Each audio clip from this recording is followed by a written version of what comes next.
Hi students, welcome back to our Solving Systems unit. In today's lesson we're going to be focusing on graphing systems of linear inequalities. So inequalities rather than equations. So we've been solving linear equations, systems of linear equations. So we were looking for, if there were any, solutions, pairs of x and y coordinates that made two equations true at the same time. So we were looking for thus the solution. And we even applied our understanding of systems of linear equations to some real life situations. So what would inequalities bring to the whole process? Well, if we think about some of the questions that we solved with the applications, like for instance, say you were trying to buy hats and jerseys, say, for the Grand Ledge baseball team.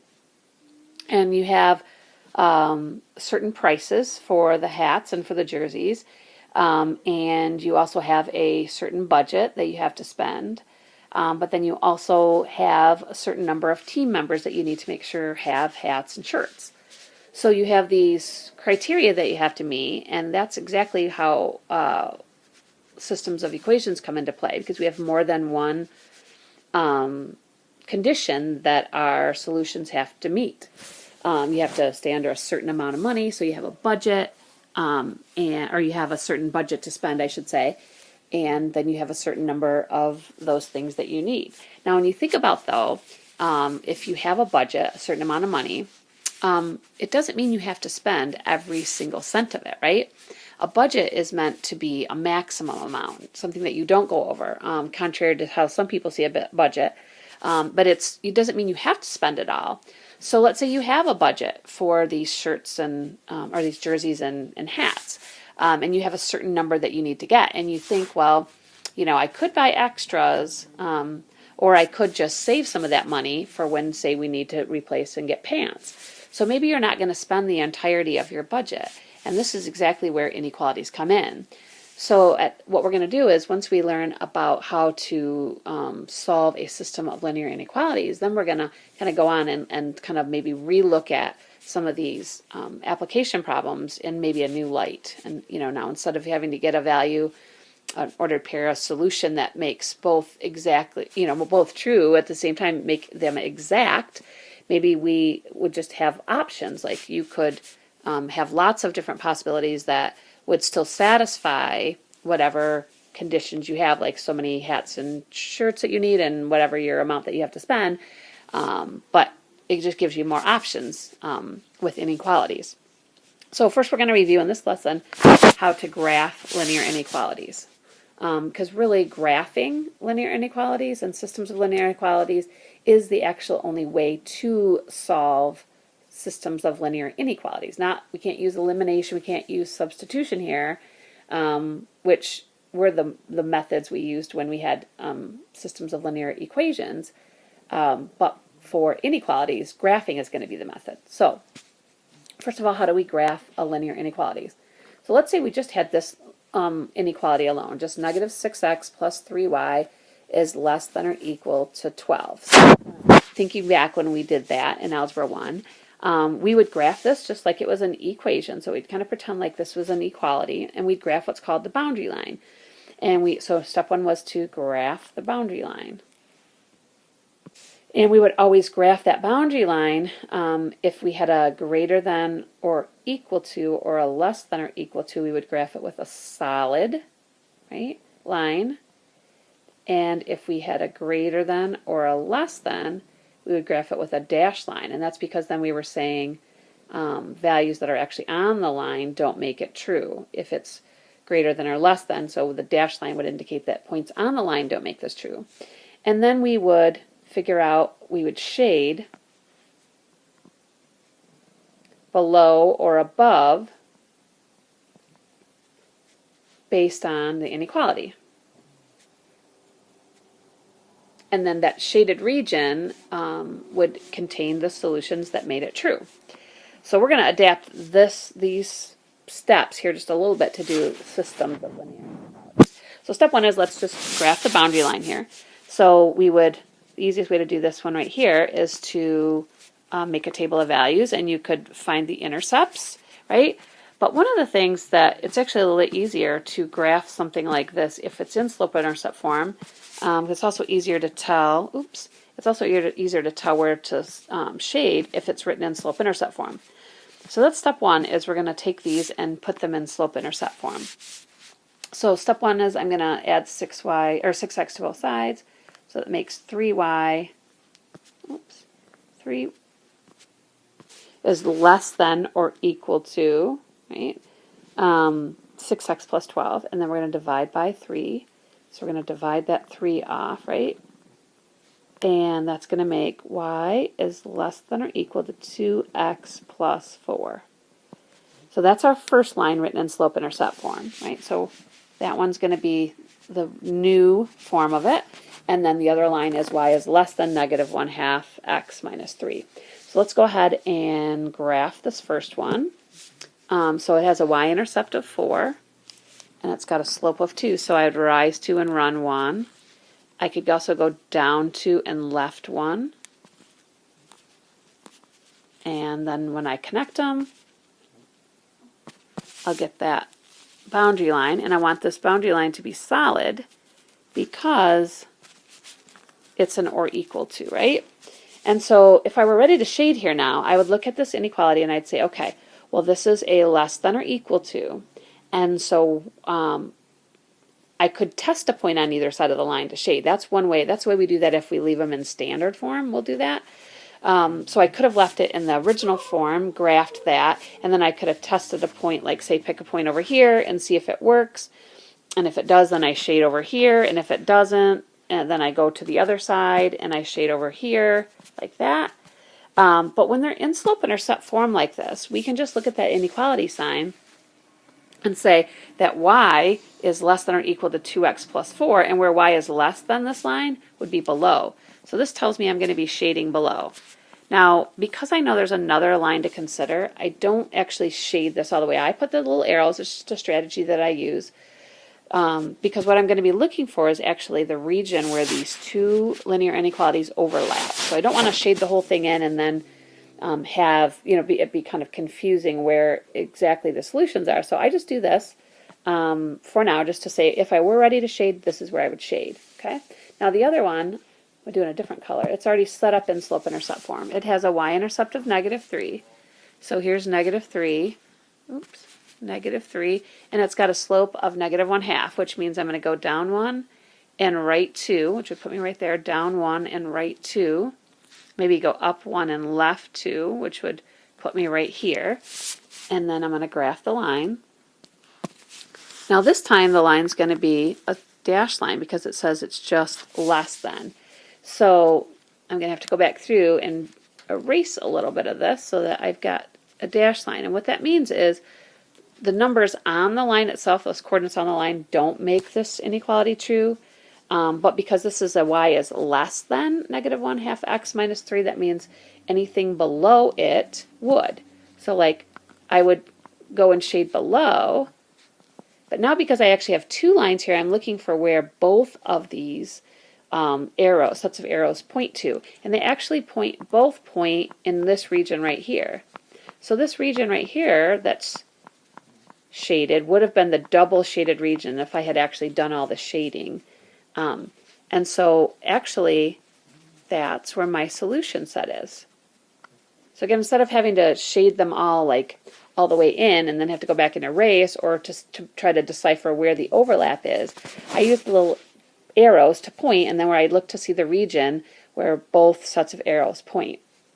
Because when you have two lines intersecting in the coordinate plane, they're going to create 4 separate regions. Only one of these regions is actually going to contain the solutions to the system of inequalities. And it's this region right here because that's where both inequalities were true. So I could pick any points out here, say a point right here, and maybe a point down here, and those would be solutions. There's infinitely many solutions, so when I list 2, it's really just 2 of infinitely many. There's so many different possibilities, infinitely many. So you just pick a couple that are in the shaded region, and those you list out, and they should make both inequalities true at the same time. So like for instance, this one is -2, -4, that's a solution. oops, negative 4. And then another one, say the other point I picked was negative 4, negative 10. But I really could have picked any points that are in that shaded region. Now non-solutions, I could just pick any points that would be somewhere else in one of those other 3 regions. So maybe a point right here. So this is a non-solution for 2. And then say point right here, which is negative 4, negative, oops, sorry, negative 4, positive 4. And those are all non-solutions. And I could have also picked something maybe out here. That would be one that's a non-solution.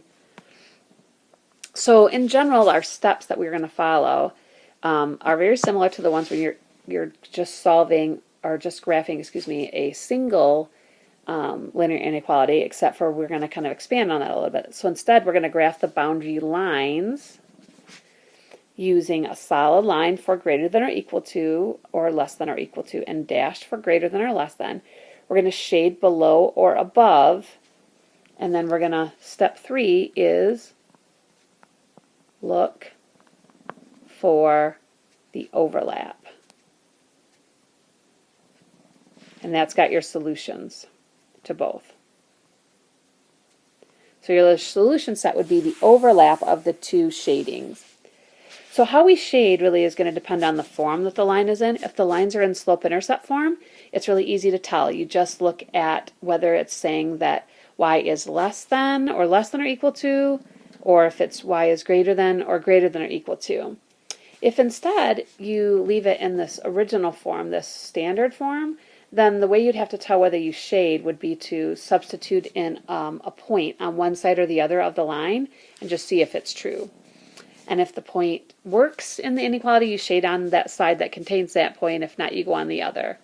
So oftentimes it's easier just to put your equations so that they're all in slope-intercept form. And then you can just tell by looking at it if it's y is less than or equal to, you shade below. If it's greater than or equal to, you shade above. Let's try another one. So I'm going to take this first one and put it in slope-intercept form. In order to do that, I'm going to subtract 3x. So that's going to make y is less than or equal to negative 3x plus 1. The other one's already in slope-intercept form. So let's take the first one and we'll graph it. So the y-intercept is 1, positive 1, right? And then the slope is negative 3, so I'm going to go down 3 and right 1, and down 3 and right 1, and that would give me my line with a y-intercept of positive 1 and a slope of negative 3. It's right there. Oops, where that came from. And then I just got to decide if it's dashed or solid. Well, it's an or equal to, so it's solid. And I know that its y is less than or equal to negative 3x plus 1. And the y's would be less than below the line. So this would be considered below the line, right? Okay, so if you go and put your pen on the line and then just go below, if I went below, I'd be like right here. And I know that just means that that's below the line. I'm going to do the exact same thing with the other line. And the other line has a y-intercept of negative 2. So its y-intercept is right there. And it's got a slope of 2/3. So that means rise 2 and run 3, rise 2 and run 3, and then connect them to make your line. And this one is going to be a dashed boundary line, right? Because it's just a straight greater than. And so points on the line are not going to work. So I'm just going to erase, make this a dashed line there. And I know if I were just graphing this inequality alone, it says to graph where y is greater than it. So I know greater than is above this line. So I'm going to put my arrows above the line. And you can see that both sets of arrows for the 2 are actually pointing into this region right here. So this quarter of that region of the regions that are created by these 2 lines, actually that's the part where they both pointed to. So if I pick any point out here, say negative 4, 0, and maybe another one, say here at, I don't know, let's see, how about negative 6, 2. if I were to take those and substitute them back into the inequalities, they'd make both true. Let's test it out. So if I put it into this first one, it would be 3 times negative 4 plus 0 is less than or equal to 1. Well, that comes out to be negative 12 is less than or equal to 1. So it works in this one. If I put it down here, so y is 0, it'd be 0 is greater than 2/3 times negative 4 minus 2. And I can already tell that 2/3 times negative 4 is a negative number. Then I'm subtracting 2, which makes it an even smaller negative number. And so clearly it's less than 0, so it checks as well. So those have to be solutions, right?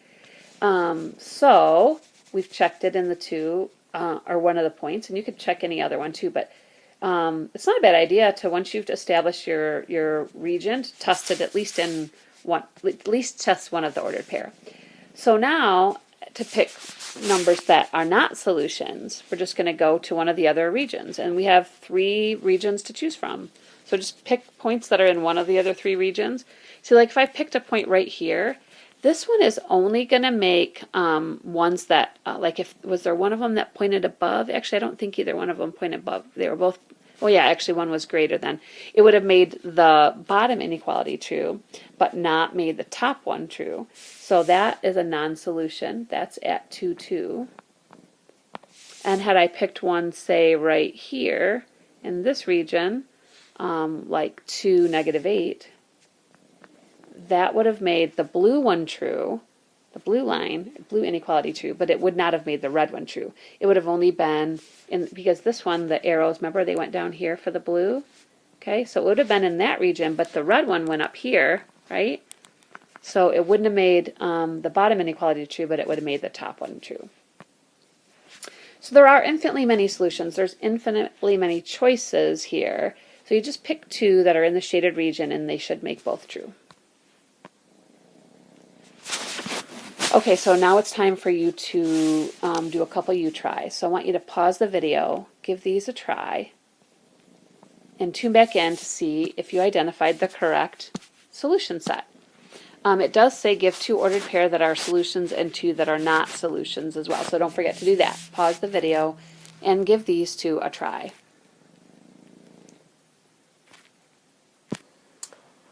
Okay, so thanks for giving those a try. If you have to take some time to look them over, if they don't just immediately look like exactly like these graphs, go ahead and pause the video and take a closer look at the graphs of the lines. I think one of the things I regretted not mentioning before I sent you to try these was number 3, the y is less than negative 3. So, you know, the boundary line there is y equals negative 3, which is a horizontal line. So that's the first time that has come up.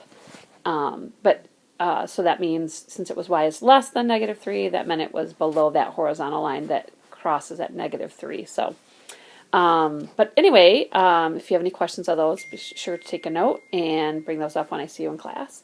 But otherwise, we're going to move on and take a look at some special cases.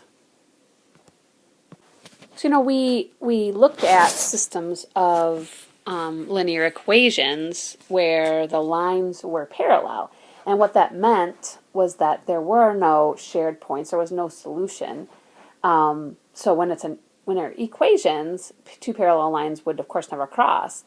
But in this situation where we're talking about linear inequalities, then you could have solutions that would be between the 2 lines or on the same side of both lines. And so you could have solutions to a system of parallel boundary lines. So if the lines in a system of linear equations are parallel, there are no solutions. However, if the boundary lines in a system of linear inequalities are parallel, the system may or may not have solutions. So that just kind of depends on how the inequalities lie. So we're going to take a look at that. So first inequality in example A has a y-intercept of negative 3, so we're going to graph that. Negative 3 and a slope of 4, so we'll rise 4 and run 1. Put us right about here. So it would look like this. And it would be a dashed line, of course, right? So because of the just less than. And the shading for this line, because it says y is less than, then it would be below. So if I go on the line and I go and drop below it, we're talking like this, right? So the shading would be on this side. So we're talking about like going this way, right, below the line. And then the other line, I tried that one in red. So it has a y-intercept of positive 2. And it has a slope of 4, so rise 4 and run 1. Rise 4 and run 1. Connect those with a line. It's going to be another dashed line here. I don't know how good I did with those points. Doesn't look like it's going to run parallel. I got to get a few more points.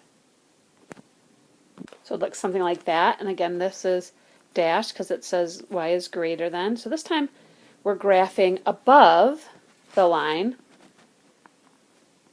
because it says y is greater than. So yeah, this is one that there are no solutions to because you can see the shading, they're pointing in opposite directions. So there is no overlap here, no set that's going to contain values that make both true at the same time. So this is an empty set. There are no solutions here. Now on the next one, the first line has a y-intercept of negative 2 and a slope of 1. So negative 2 and rise 1, run 1, and rise 1, run 1. And same there. There's going to be the line. Okay, this again is going to be a dashed line when we're done. So there's this with, oops, we've got our shading is going to be, it says y is greater than x minus 2, so that would be above. So I'm going to just draw my little arrows. It's going to be shading above. And the other one has a y-intercept of positive 4 and the same slope. So we rise 1 and run 1, rise 1, run 1. Maybe go down 1 and left 1. And this is what our line would look like here.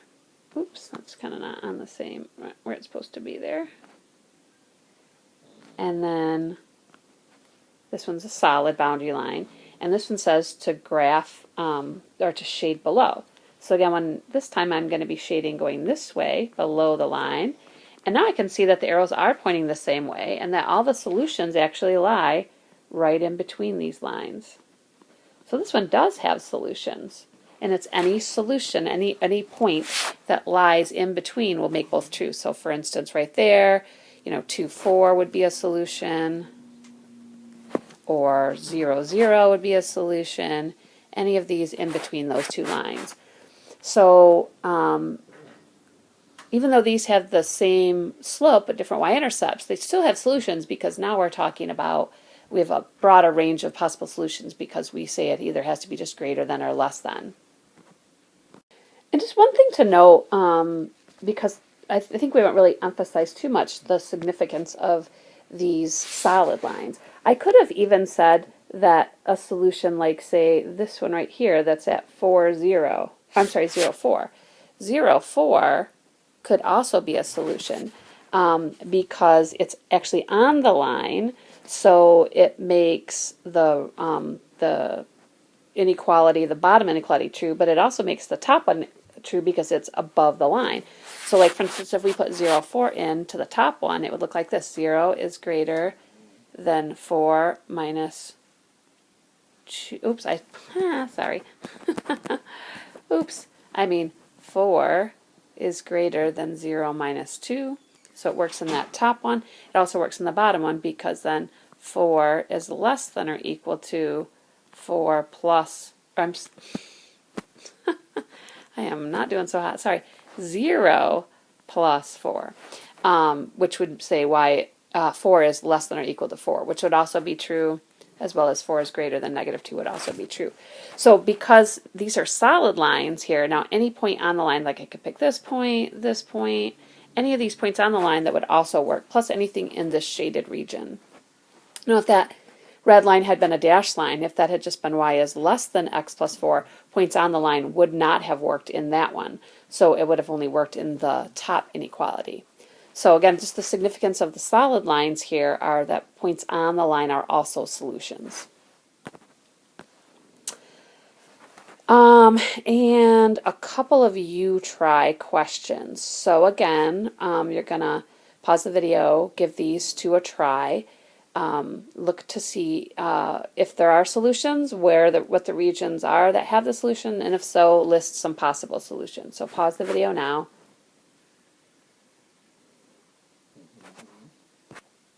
All right, so thanks for giving those two a try.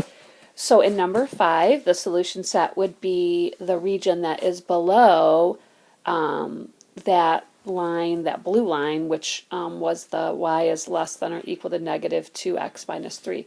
So to be below both, which is they're both less than or equal to, so in order to be below both, they had to be below the blue line. And a solution I picked was negative 4, and I substituted it back in. And I could see that it worked in both. If I had chosen a point between the two lines, I'd find out it only would make the red inequality true and not the blue one. And if I chose something above the red line, it would make neither one of them true. And then in number 6, notice that they're facing away from each other. One is greater than or equal to the line that is up, that crosses at 5, positive 5 on the y-axis, and the other one is below, shaded below the one that crosses down at negative 6. So there's no overlapping region, there's no solutions there. So that actually does it for today's lesson, and we'll see how we can bring linear inequalities into our real life problems in the next lesson. But for today, that does it. So I'll see you in class.